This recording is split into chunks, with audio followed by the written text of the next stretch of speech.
You're listening to an Anazao Ministries podcast.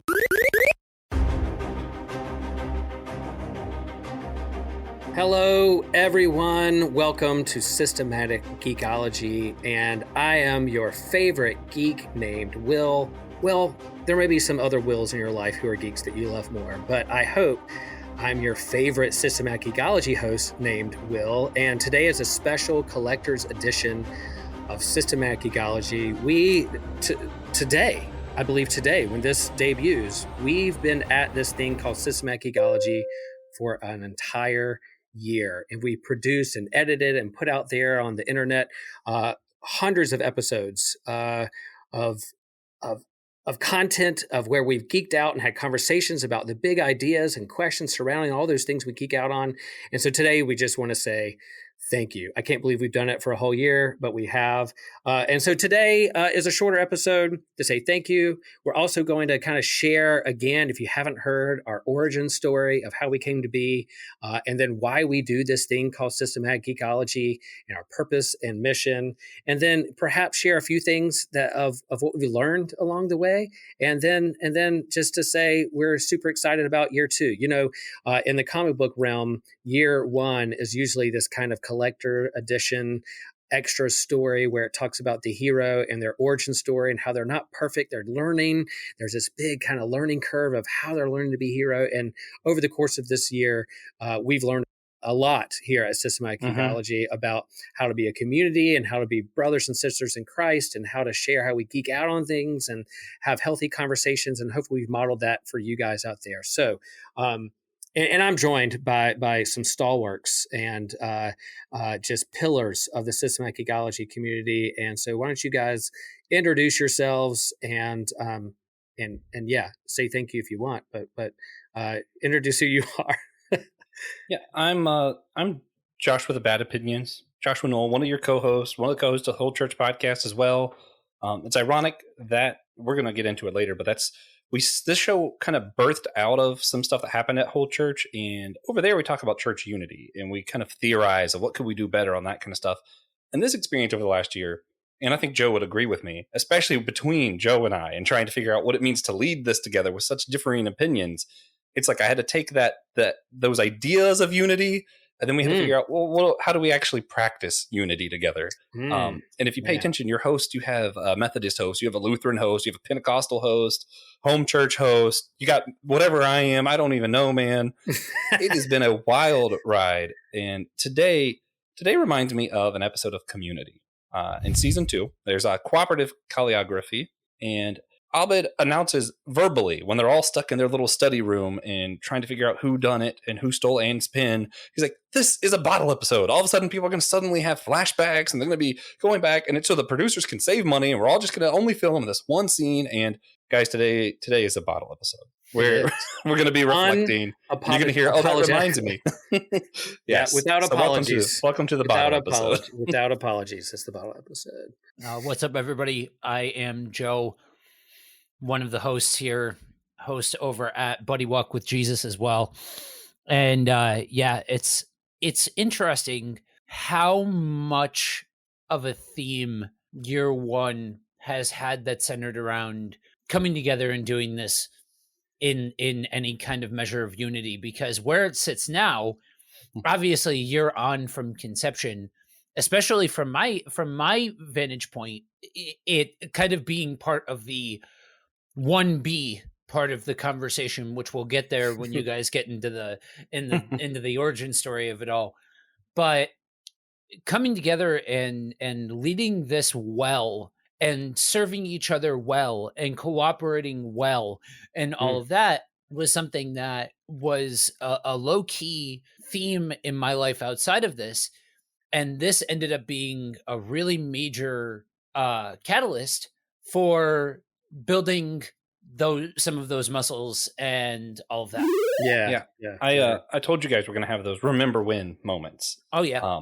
And I recall back, and it's so funny because from the get-go, we knew there was going to be some problems there. There was even a joke of how when Joe and I were on an episode, we were going to be combative. And now I feel like when we're on episodes, it's a lot more cooperative. It's a lot more, oh, of course you would think that, haha. You know, I feel like that's more the vibe as opposed to, man, why are your opinions always so dumb? Yeah, And dude, the yeah. vibe has changed completely. And I mean, I'm made to call back to when we did No Way Home, me, you, and Dan. I knew And you it were going got to bring so that bad. up. I knew you were going to bring that up. Guys, it got so bad. And I was instigating, just as I don't like Tobey Maguire Spider-Man. I'm instigating every moment I can because my brain, this is us being transparent. My brain is, antagonist equals conflict equals people clicking. That Yeah. was really my thought process at that time. And I'm over here antagonizing. And it got to the point where Joe had to stop the podcast. He's like, dude, you're taking it too far. And we've not had a moment like that since, I don't think. Yeah. Just brothers being brothers, man. Brothers being brothers. Yeah, that was the first time. I think it happened one other time. And yeah, you're right. The entire vibe of the room has changed and has been forced to change through a lot of things on and off the air. And you know, it's funny that you bring up that one, right? I that's the one that my mind goes to. There's a couple of other examples, but you really do get a chance as the audience to hear people work out what it means um to do this, to be able to cooperate and share opinions even if those opinions are contradictory or adversarial or what have you. You know what I mean? Mhm.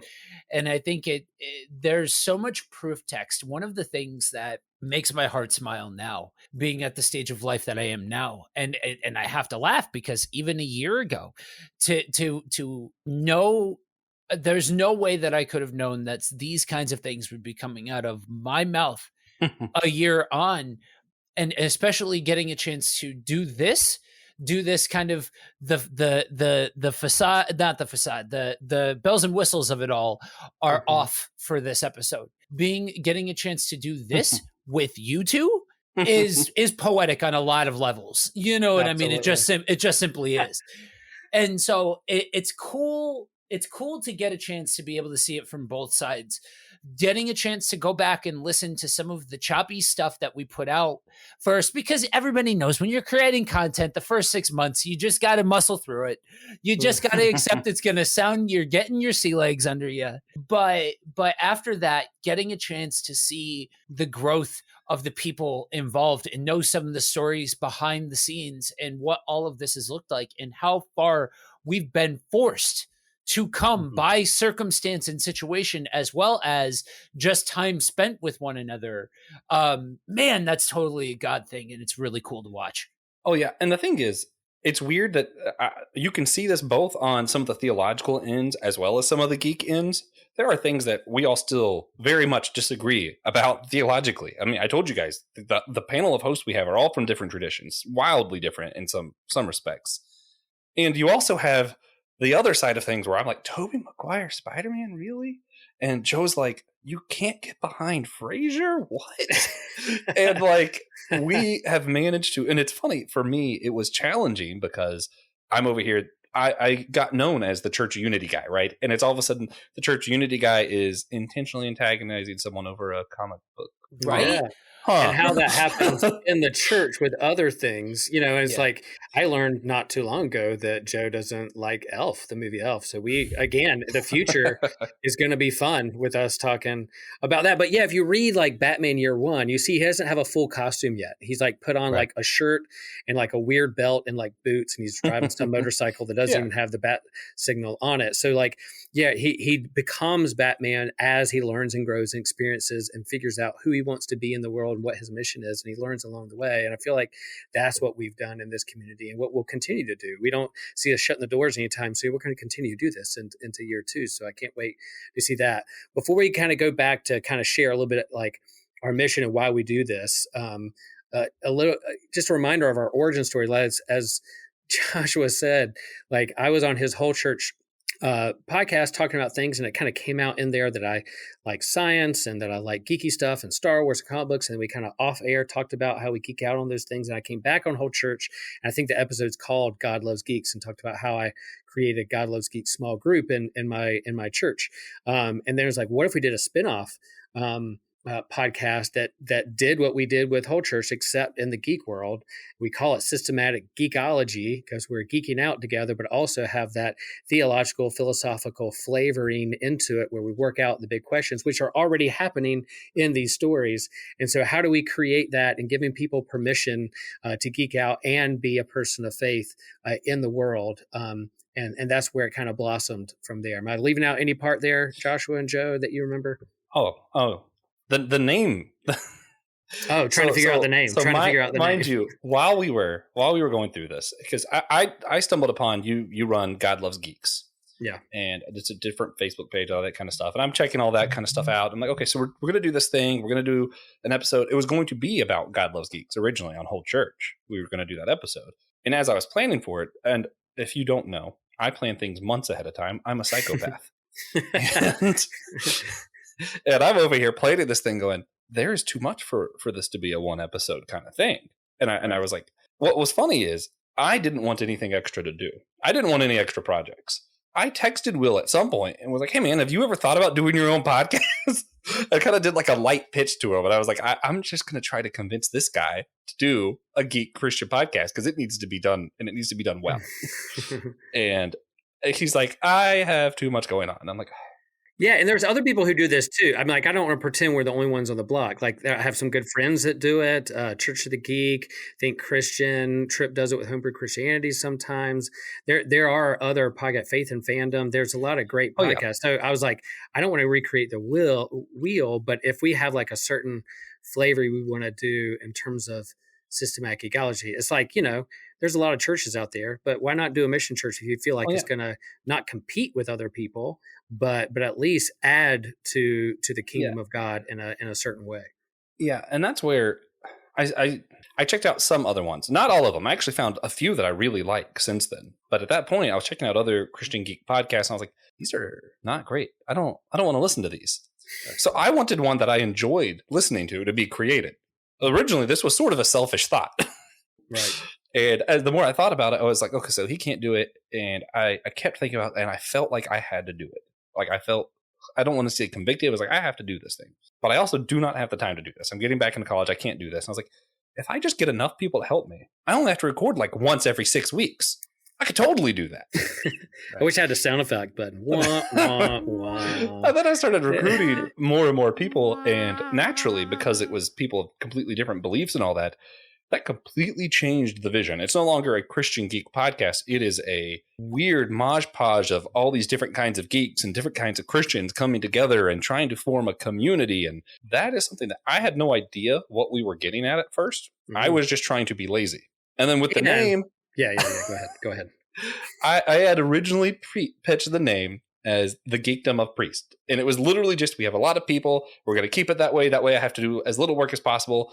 What has a lot of people? Kingdoms. I'm all about kingdom work. So Geekdom of Priest. There we go. And Will was like, Josh, that's stupid. I don't know if I said that. I don't know if that's the exact word. But he kept suggesting other stuff. And the way I took that was him saying, Josh, that's stupid. I think my mindset was like, that's a mouthful. If there's other things we could do. And so you still got to keep it because you use it as a tagline. I found a way to keep it. You found a way to keep it. It's not the main title, but it's definitely a part of the of the show. Well, then eventually you came up with the Priest to the Geeks. And I really liked that, but I was like, that's too many words.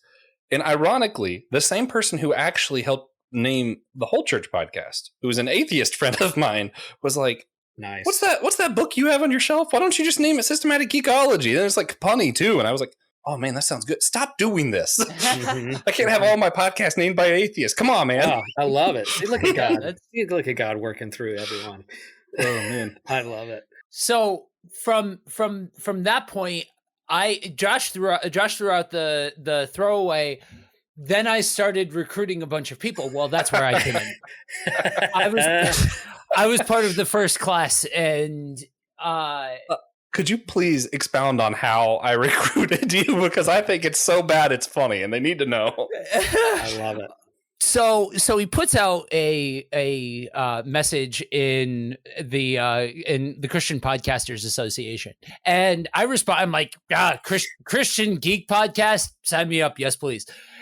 And there's this form that you had to fill out and basically do a tryout, which was no big deal for me because I have a full studio set up. But then meeting Josh afterwards and knowing Josh and all of that is exactly where you learn just how absurd the whole thing was. And it was like a statement of faith and all of that, which you gotta, it's funny because now at this point where we're back at the point of talking about recruitment and all of that, you think about those things because we are a Christian show and you want to figure out how do you square that circle and all of those kinds of things. But it was so funny just the attempts at professionalism that were taken when you consider that we more look like a group of friends talking than a professional work environment.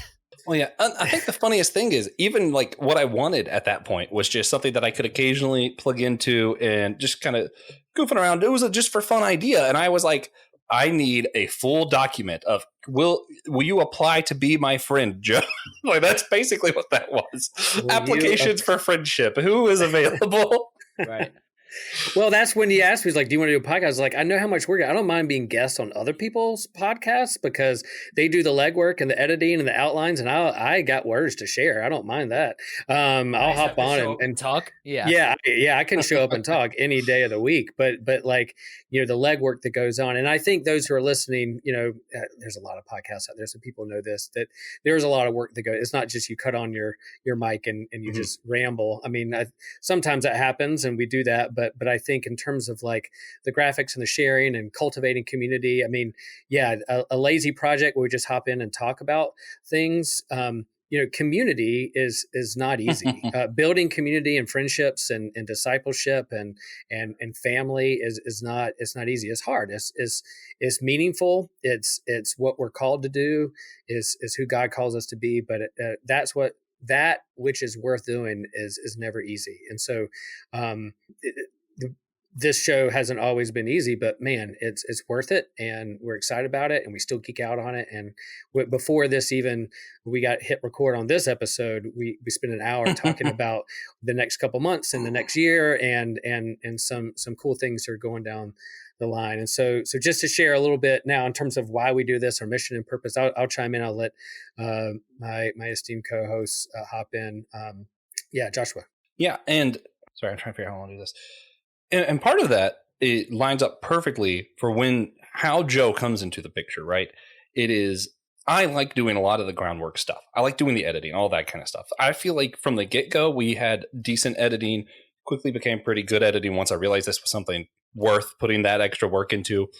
But I am god awful at the actual broadcasting business stuff because I'm like, this is something I want to do. We're going to do Star Wars or Marvel. And what else? What am I enjoying right now? Well, I'm watching Star Trek right now. We'll do that for a week. And then it was just sort of what I wanted to do. And then Joe shows up, this guy who actually has experience broadcasting. He's like, hey, you have something really good on your hands. What if we treated it like that?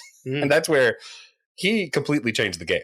So I came in, I have experience with like Josh said, broadcasting and the business end of what it means to run a production house. And coming in with this kind of flavor, like I saw pretty quick that twofold. There was a diverse enough cast of characters that were heavy hitters in terms of being able to wax poetically about philosophical and religious concepts and things like that. You coupled that with the same thing that you're going to hear me say again, I'm sure, before we end this, but I've been saying since Thanksgiving of last year, which for those of you keeping track, that was only like a month after we first got started. I've never before seen a community form and come around as strongly and loyally as you guys have.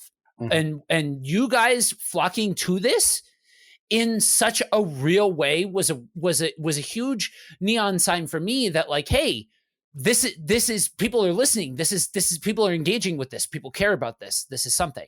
And so I stepped forward and very quickly saw that the way that it was set up needed to be tweaked and all of that from the leadership side, but caring enough about the group, caring enough about the show caring enough about the hosts, all of that, to step forward and say, you know what, somebody needs to accept responsibility on top of who already has responsibility. So let me be that person who comes and helps shoulder the load with the others that are trying to carry the load.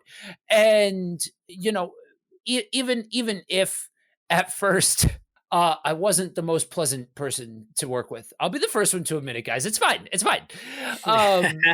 We were all rough.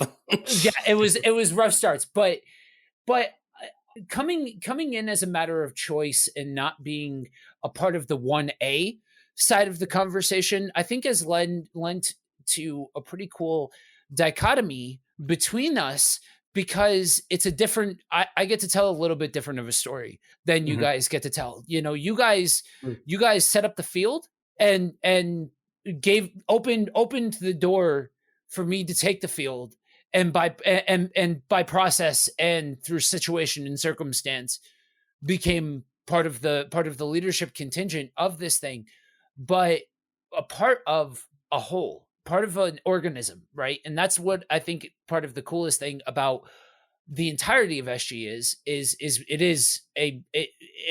honestly, who we are is so baked into the DNA that it kind of results in the way that the content comes out, with, you know, it being, yes, there are some voices that you hear more than others. Yes, there are some people that move the cogs more than others, but we're all part of the same community. We all are in this together to such an extent that you look at somebody like Josh, he's as much part of this community as the three of us, as the two of you are.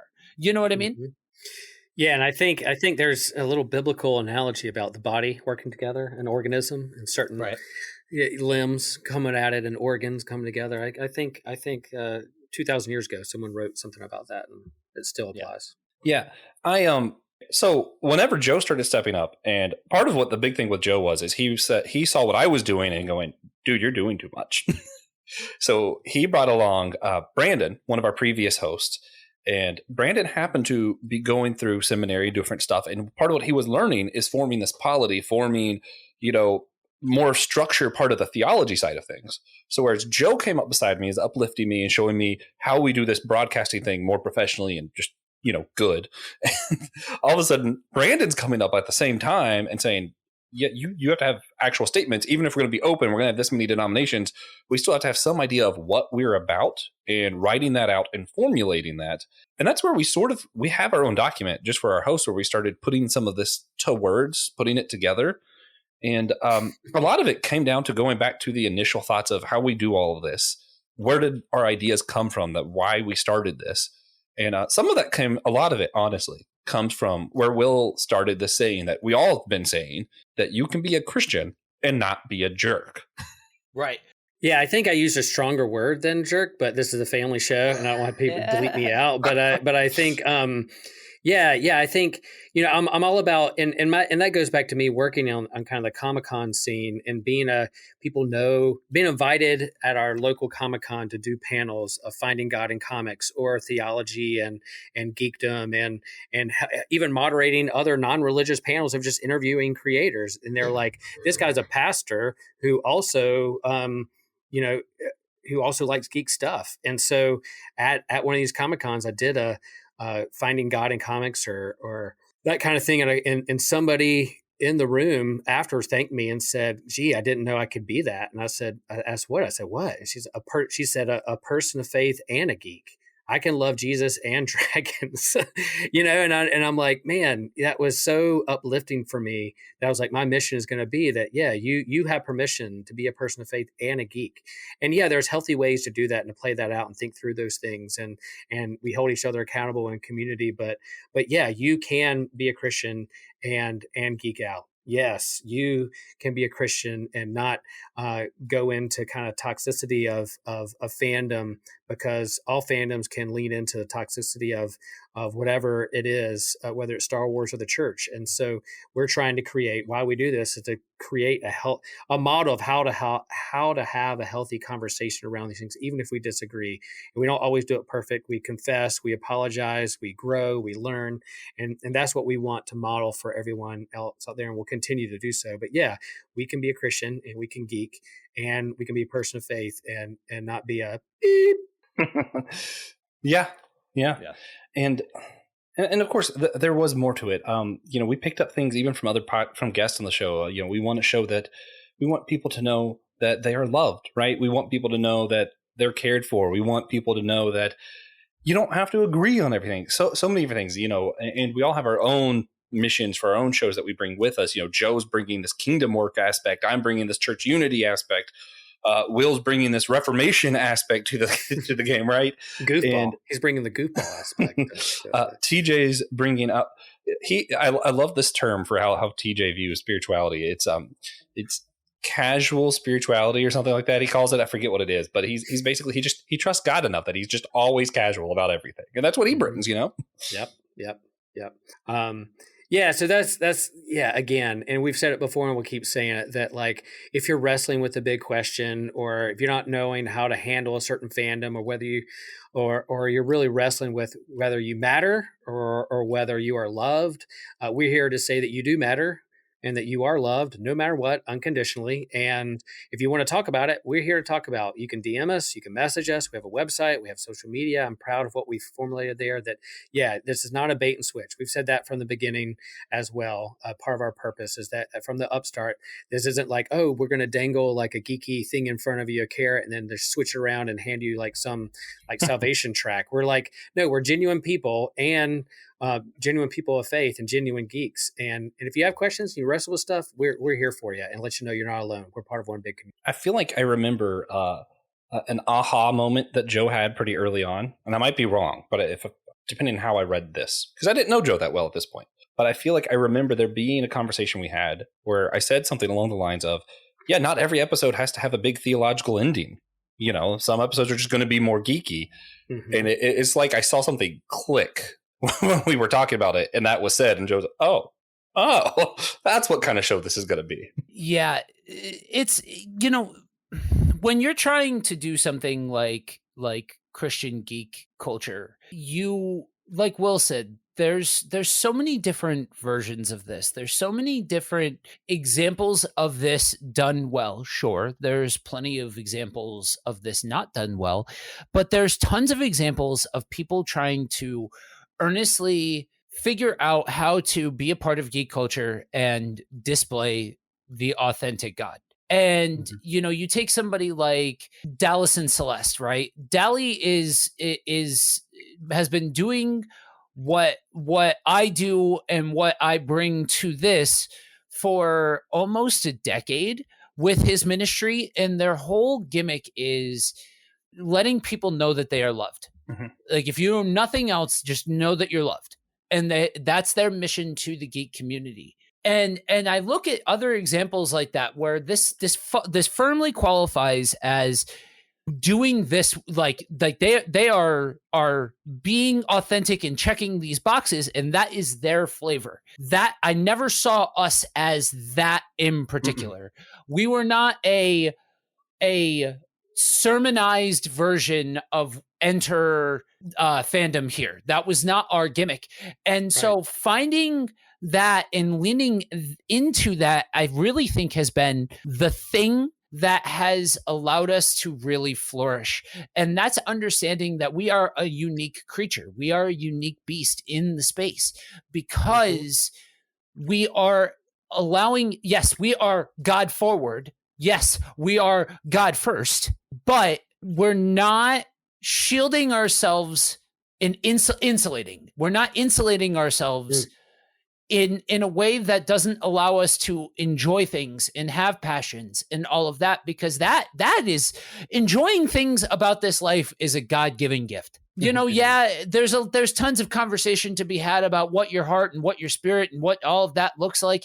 There's tons of conversation to be had, but enjoying things, having passions, having fandoms, that's a God-given. And being able to authentically hit each one of these topics through the lens of geek culture and all of that is that secret sauce that allows for us to be able to bring our authentic selves, to bring our differing personalities, to bring all of those things. So yes, we do let people know that they're loved, but we also show people that you don't have to be afraid to be a geek. You are not in sin by enjoying some kind of secular fandom just because you are a Christian, and you don't have to be afraid to hit these deeper notes and to ask these questions and to poke and prod at the boundary markers of this existence. That, again, that's a gift from God, that we have higher reasoning and ability to suss these things out. Then let's do it. Let's use that. Yeah. We, as hosts, we recently did a podcast on identity at Whole Church, and that's kind of part of what I'm speaking into this is we are not geeks who happen to be Christians, right? We are Christians who happen to be geeks. And there is a difference there. But this podcast is a geek podcast, if that makes sense. We have our own Christian shows, but this is a geek podcast.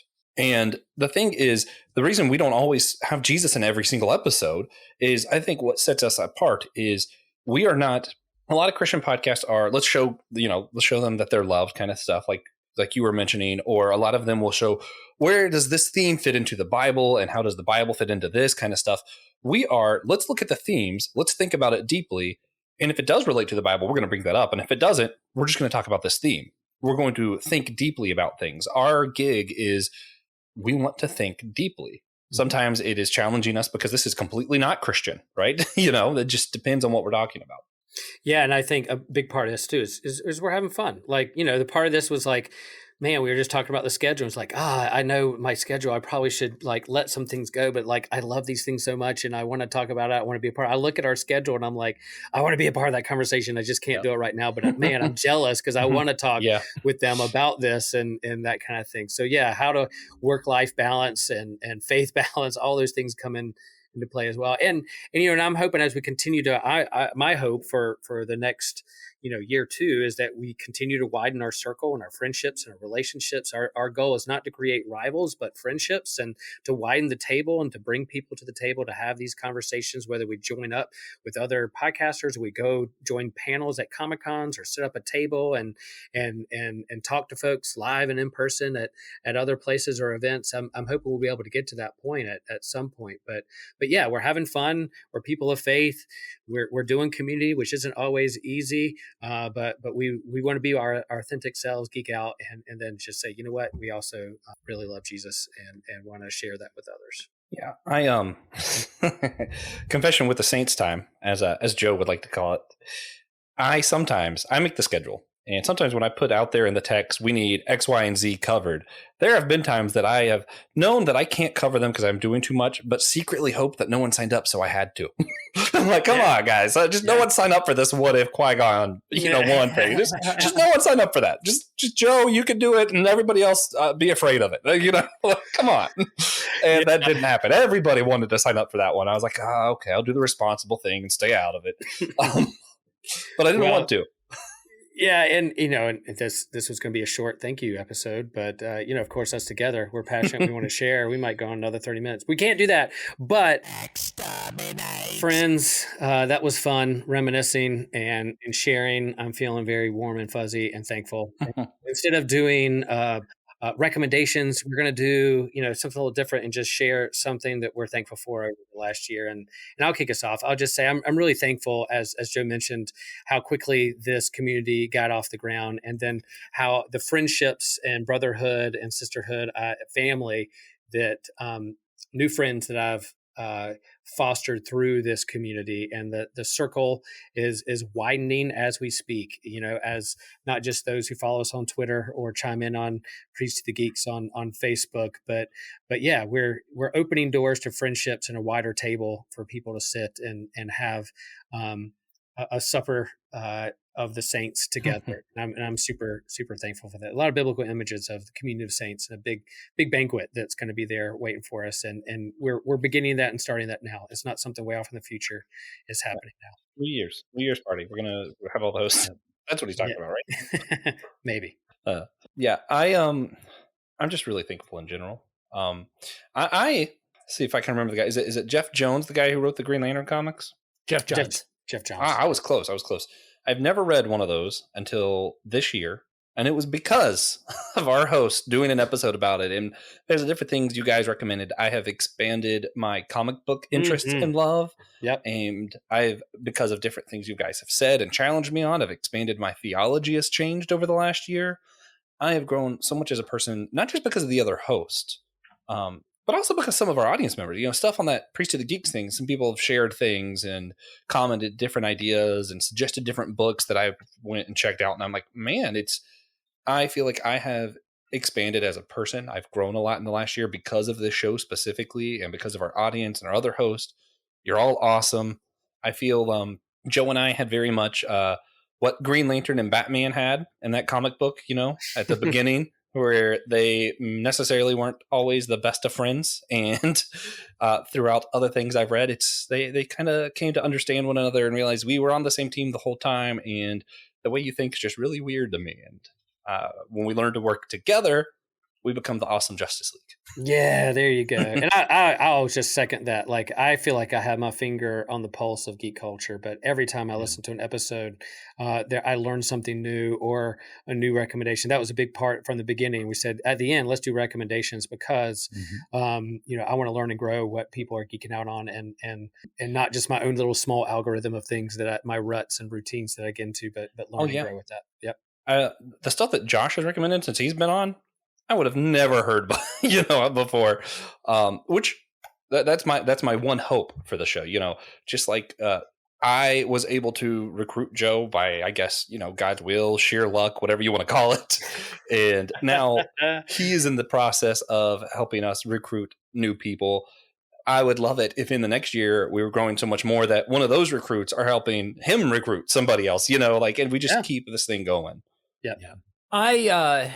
I'll be the selfish one here for a second, and say that this has been such a cool outlet for me to get a chance to talk about the things that I love and unapologetically explore some of the more nuanced fandoms and topics and things like that sprout off from those fandoms in a way where people are engaged and care about what it is that we're saying. I think that's so cool. Especially when you are turning cogs and you are thinking about the algorithm of it all. Sometimes it's easy to lose sight of how cool it is that we have this platform to be able to talk about geeky stuff with like-minded people and so on and so forth. On top of that same environment that's allowed and afforded me to talk to we're talking about giants of the industry like Kevin Eastman. Are you kidding me? That happened. Remember that happened? That happened, guys. Bottle episode. Remember? We go back, and this is where you put in just a snippet from that interview. Man. You have to edit a snippet from that interview and then come back to us now. And that's where you guys just heard the wah, wah, wah. Oh, man, I use that less these days. I need to bring it back. There you go. That's funny. But that same platform that afforded me opportunities like that has also afforded me opportunities to make new friends, to be able to establish new relationships, to be able to grow as an individual, grow as a church leader, grow as a missionary. Like, so many different aspects of my life and the different offshoots of things have been so positively impacted by this opportunity. So I say, at a year on and nothing but future ahead of us, I say thank you, Josh, for bringing me into the fold here. I say thank you, Will, for all of for all of it. You know what I'm saying? And to all of you listening, thank you, because you guys are the reason why we get a chance to do this stuff. You guys are the reason why we get involved like this and all of that. So it's just those are the things that I'm thankful for. I'm gonna do Since I'm the editor, I get to do the things that editors have nightmares about, like expanding the episode right at the end here. That pastor when he says 5 more minutes kind of thing. Man, just as Joe had this epic opportunity to talk to Kevin Eastman, and I'm sure that's like one of your big highlights of all of this. I got to tell you guys, for me, I never thought in a million years, that I would even have anyone who would be willing to hear me talk about just how I view Disney movies and the history of Disney movies and all of that. And B, I would have never thought that Joe would have been the one on that with me. Right. And C, it ended up being one of our favorite episodes. So our listeners not only will go, I guess we'll just allow Josh to have this. They ate it up, man. And I'm like, you guys not only let me have that, but you rewarded me for it. And I'm like, man, what a place, man. This is such a cool show. It's not lost on me on that exact note, dude. It's not lost on me that I got a chance to sit down with one of my friends and for an hour and a half just talk about the Scream franchise. Are you kidding me? Yeah. Like I get to do this and other people are listening to it. Come on. Oh man, Will, what's do you have a big one that's like you can't? That was like the one that you loved the most, or something really excited you that you got to talk about? Man, I can't think of a specific episodes. I just just the relationships. Like, yeah, even the fact that like I was standing on stage at North Carolina Comic Con with Kevin Eastman and just briefly kind of shook his hand because I was the next panel and bonded over how the first Teenage Mutant Ninja Turtle movie was filmed in Wilmington, my hometown, and then somehow got his email list and then was going to talk to him, and then knowing that Joe's a big Turtle fan, and then that week or something as we're talking about the Last Ronin, I get this email that Kevin Eastman has opened up for podcasters and people to talk to 10 minutes with him. And I was like, oh, we're jumping on that. Just how the Spirit works and with the doors that God opened, that we've had a lot of those along the way that like, oh, I know who would be great with this interview and would geek out hard. And we'll have more opportunities like that. Like, yeah, whether we talk to creators or others and bring people on or just us, I'm amazed at like, if you're open and willing to say, God, I'm open to the adventure, God's going to open doors, and an adventure awaits. In a lot of ways, this show started because Will had a group that he called God Loves Geeks. And when I first encountered that, I was thinking more of God loves us too, even though we're geeks kind of thing. And through the year of this show, we have seen, no, God has his hand on this thing, guys. Like, it's not, he's tolerating us being geeks, And right. It's been a powerful and a really cool thing that I'm just glad I got to be a part of. Yeah. And so we'll wrap this up by saying, again, thank you, listeners, for listening, for praying, for supporting. And we're going to say, continue to share this with friends and pass around, let people know that we're out there. We want to continue to widen the circle and grow the community and want you to be a part of it. And as the closing, I'm just going to give it to Joshua because of that long, that long, nerdy closing that I'm so glad is not the name of this podcast. Yes, guys, just remember that we're the priesthood geek. No, that we're all a chosen people, a geekdom of priests.